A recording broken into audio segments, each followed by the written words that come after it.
Salut à tous les amis, c'est StyGeek, j'espère que vous allez bien. Aujourd'hui on se retrouve pour une nouvelle vidéo, on est le mardi 18 janvier, il me semble que c'est bien ça, donc on est bien le mardi 18 janvier 2022. Et aujourd'hui tout simplement les amis on va faire la petite FAQ du coup des 20 000 abonnés, parce que du coup on a passé les 20 000 abonnés il y a quelques jours de ça. Et du coup je vous avez demandé de me poser des questions sur l'onglet communauté de YouTube, chose que pas mal d'entre vous ont fait, hein, il y a à peu près une trentaine de questions.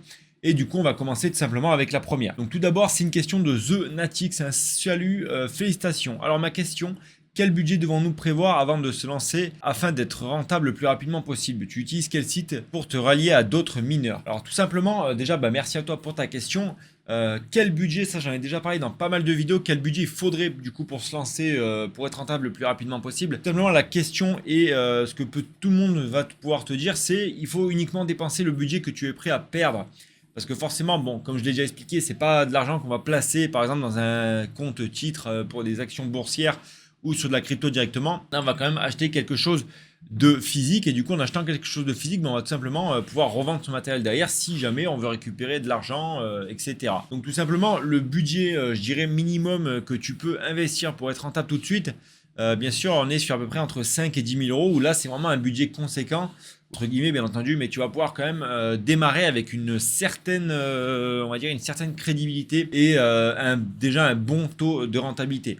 Après, à savoir vers quel pool tu vas devoir te tourner, ça va dépendre en fait de la crypto-monnaie que tu vas pouvoir miner et du coup tout simplement le choix de ta pool. Moi personnellement, j'utilise 2Miner pour pouvoir me lier, on va dire, à d'autres mineurs et miner avec beaucoup plus de monde. Une question de Julien, tout simplement. Comment tu vas t'adapter avec le minage de l'Ethereum? Est-ce qu'une bonne idée de se lancer en janvier? Alors tout simplement, comme je l'ai dit et comme beaucoup d'entre nous en tant que mineurs ont pensé déjà, c'est que justement en tant que mineur, il faut déjà s'adapter, il faut déjà prévoir en fait le changement et le passage de l'Ethereum 2.0 qui va certainement arriver très bientôt. Et ce qu'il faut penser en tant que mineur, à ce que j'ai déjà parlé dans plusieurs vidéos, c'est il faut prévoir déjà à l'avance la crypto-monnaie qui deviendra, on va dire, le nouvel Ethereum.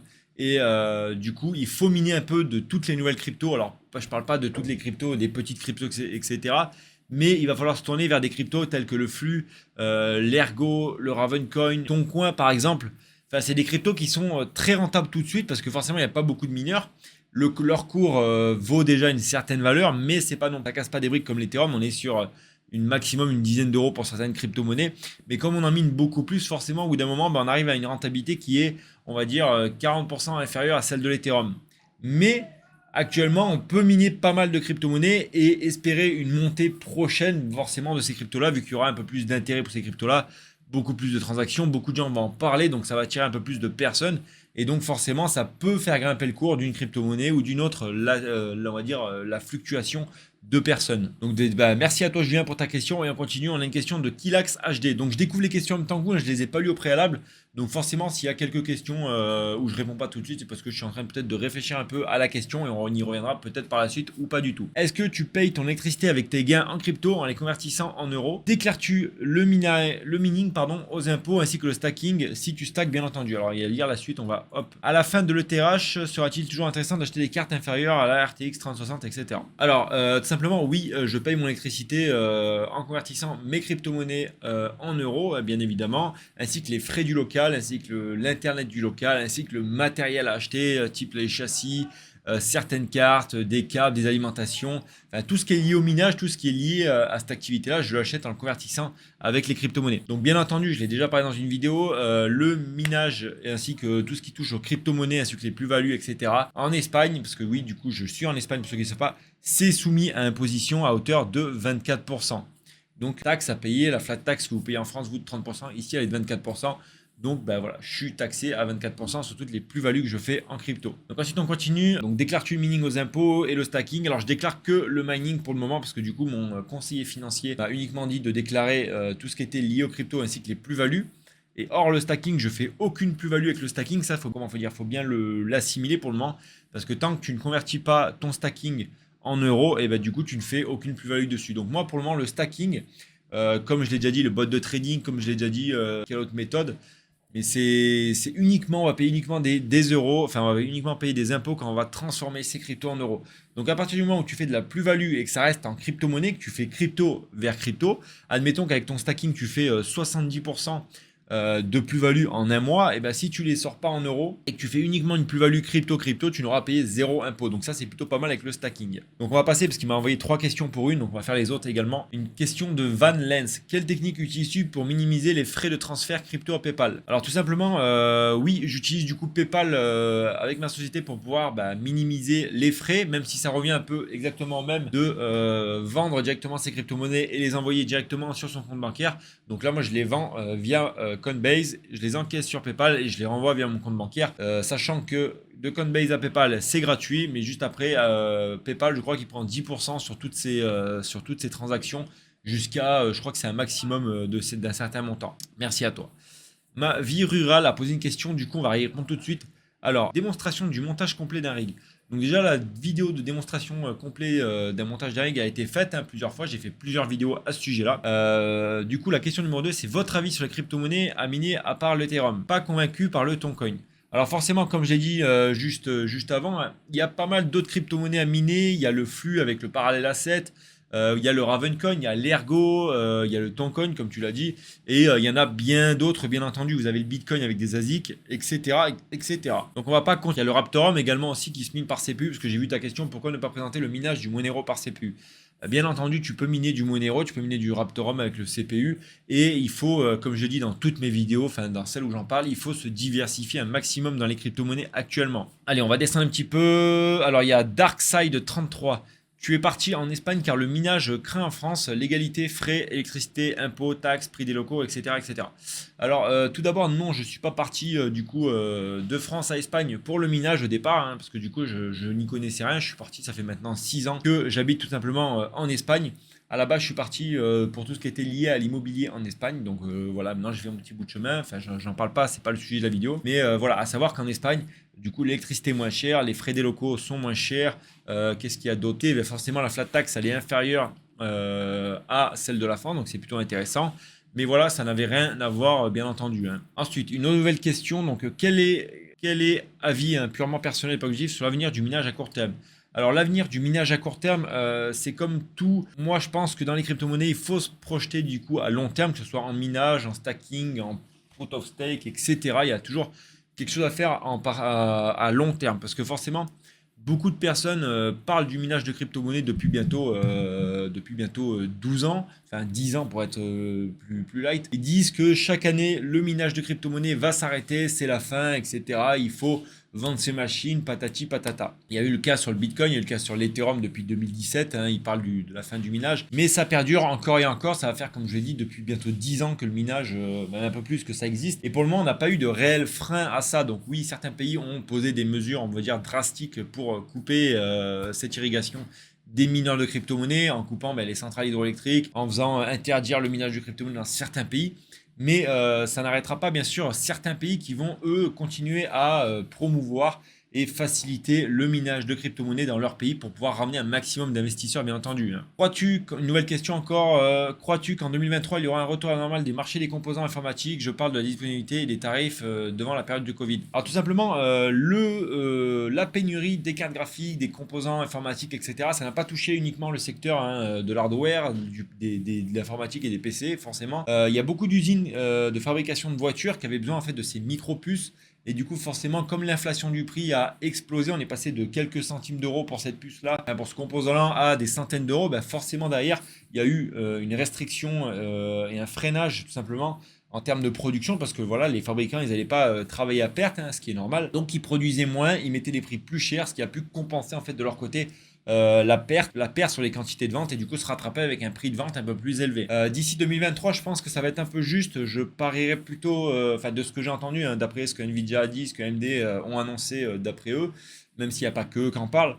Je pense que ça serait plutôt mi-2023 jusqu'à fin 2023 pour retrouver un cours, je pense, normal des pénuries de composants bien entendu. Alors ensuite on a une question de JS13, tu passes par quelle wallet? Étant donné que je suis débutant, je me dis que Coinbase est bien, mais si tu as une meilleure alternative et pourquoi? Alors déjà très bonne question, il y a énormément de débutants bien sûr qui demandent ces questions là, quelle wallet passer, qu'est-ce qu'il faut passer, etc. Alors petit aparté, est-ce que du coup le floutage de la harpe est plutôt pas mal? Et j'ai même fait ce petit truc. Regardez, hop là, le petit cadrage automatique, ça c'est plutôt cool. Donc pour revenir tout simplement à ta question, hein, du coup l'espace commentaire est là. Si vous voulez mettre des commentaires, ça sera super plaisir. Tout simplement. Alors en tant que débutant, tu as posé une très bonne question parce que c'est vrai qu'il y a beaucoup de débutants qui se la posent cette question sur quelle wallet partir. Alors comme je le dis hein, très souvent, moi je conseille personnellement, déjà c'est pas un wallet, c'est un exchange, c'est vrai pour être convertir, acheter, vendre des crypto-monnaies. Ça va être du Coinbase. Pourquoi Coinbase? Parce qu'il est facile d'accès. Il a une très bonne quantité de crypto-monnaies pour débuter. Ils ont un wallet dédié du coup pour sécuriser tes crypto-monnaies. Il y a également une facilité, j'ai envie de dire, de prise en main de la plateforme parce que c'est très intuitif, très facile à utiliser. Vous pouvez vous lancer. C'est comme une application de banque, il n'y a rien de plus simple. Alors que Binance, même si vous avez Binance Lite, pour quelqu'un qui ne connaît pas le marché des crypto-monnaies, moi-même j'ai été dans ce cas-là. Hein, je me suis mis sur plein de plateformes au début. J'étais sur CoinGecko, FTX, Binance, Coinbase. Crypto.com, etc. Et pour tout vous dire, bah, j'ai eu vraiment le coup de cœur pour Coinbase parce que c'était facile. Prise en main du logiciel extrêmement simple, envoyer, recevoir la crypto-monnaie très simple, swapper, vendre, très simple, pas besoin d'aller sur des marchés pour placer des ordres et tout, un peu comme la bourse et sur Binance ou FTX. Donc vraiment très bon comme exchange. Ensuite comme wallet, parce que du coup tu m'as parlé d'un wallet, alors ça va dépendre parce que du coup j'utilise plusieurs wallets. Je vais utiliser pour recevoir de l'Ethereum avec la blockchain ERC20 bien entendu. MyEtherWallet, qui est un des wallets, je trouve, les plus simples et les plus sécurisés maintenant. Alors pour ce qui est de l'Ethereum, ça reste le meilleur wallet hein, pour moi personnellement. Ensuite, tu as Atomic Wallet, tu as Zelcore, tu as MetaMask. MetaMask, très bon wallet pour une grosse partie des crypto-monnaies. Donc tu peux y aller les yeux fermés. Pour Coinbase, il y a mon lien dans la description si jamais ça t'intéresse. Je te parraine et on gagnera tous les deux 8 euros de Bitcoin quand tu auras investi tes premiers 80 euros. En tout cas, force à toi et merci en tout cas JS13 pour ta petite question. Alors ensuite, une question de Victor Wanes. Intel et leur GPU ont un bon point pour le mining. Alors ça les amis, c'est une très bonne question parce qu'Intel ont annoncé leur GPU il y a de ça bientôt 1 an et demi, hein, je crois, j'ai plus la date en tête, avec des promesses de vente et des promesses de performance qui étaient juste ouf. Et du coup, on s'est dit, mais attendez, on va attendre que ça sorte parce qu'il y a eu beaucoup de rumeurs sur les performances qu'allaient avoir ces petites cartes graphiques-là. Cependant, il y a déjà des tests qui ont été faits. Il y a même un test, un leak qui a été fait de la part d'Intel en montrant leur carte graphique tournant in-game hein, pour voir ce que ça donnait.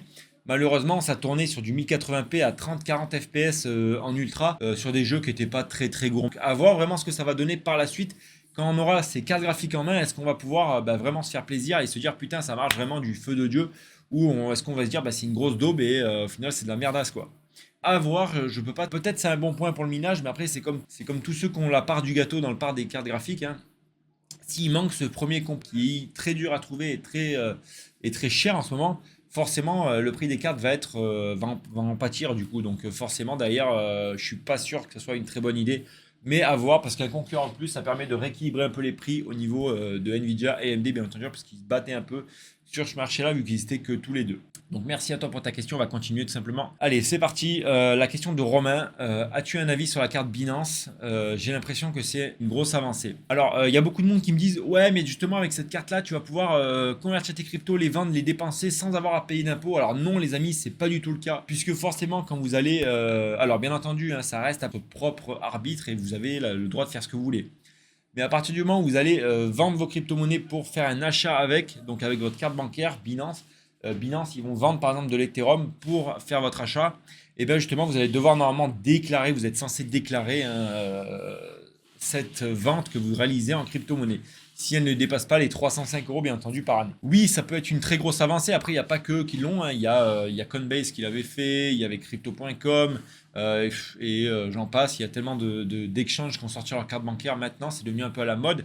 Mais c'est un très bon point parce que comme moi, c'est vrai que j'en ai toujours pas eu parce que j'en ai pas eu l'utilité principale parce que je vends mes cryptos, je les envoie directement sur le compte bancaire et je fais mes achats avec ma carte bancaire traditionnelle. Mais c'est vrai qu'une carte comme ça, je pense que ça peut être très utile pour un particulier qui a des besoins, on va dire, moins importants que les miens. Donc après, forcément, ça peut être une très grosse avancée.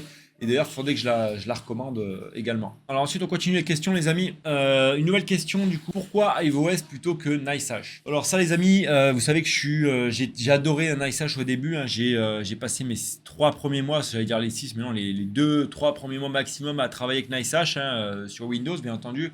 Beaucoup de problèmes sur NiceHash, des rigs qui se déconnectent, impossible de gérer les températures à distance, impossible de gérer les overclocks à distance.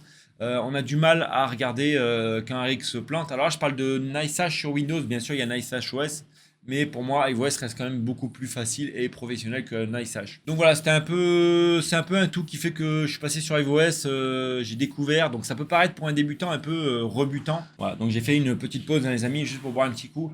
Donc tout simplement, je disais NiceHash via VS iOS, simplement iOS c'est quand même beaucoup plus professionnel au niveau mise en place des rigs, au niveau gestion des rigs, au niveau gestion des overclocks, etc. Donc la question ne s'est pas posée plus longtemps. J'ai fait pas mal de tutos, hein, 2 ou 3 tutos peut-être, je sais plus, sur iOS, un tuto sur NiceHash. Mais voilà, en tout cas, pour moi, NiceHash, enfin iOS reste le principal concerné pour le miner de la crypto-monnaie. Alors vous en avez d'autres, vous avez MinerStatOS, vous avez Simple Mining, je sais même plus lesquels. Mais pour moi, iOS reste forcément le plus simple et le plus facile à utiliser, on va dire comme ça. Alors ensuite, les amis, on va chercher quelques petites questions. Je sais pas, une question de Pedobeer Gaming. Je sais pas quelle alim choisir. Aide-moi, s'il te plaît. J'ai pas un budget de l'espace. Moins de 100 euros. Alors ça, c'est une question également très bonne pour les débutantes, les amis. Qu'est-ce que je pourrais... Alors comme alimentation très bonne, ça va dépendre bien sûr de ta puissance que tu cherches. Forcément, si tu me dis que tu es un débutant... et que tu as moins de 100 euros, je me tournerai déjà vers une alimentation ATX avec une garantie minimum de 5 ans, type les Gigabyte P750GM, qui coûtent, on va dire, dans les 70 euros, je crois, hein, de tête comme ça. Tu as 750 watts, 3 câbles en 6 pins, enfin 2 fois 6 pins, donc, enfin 2 fois 8 pins, donc ça peut être pas mal. Tu as de la Corsair.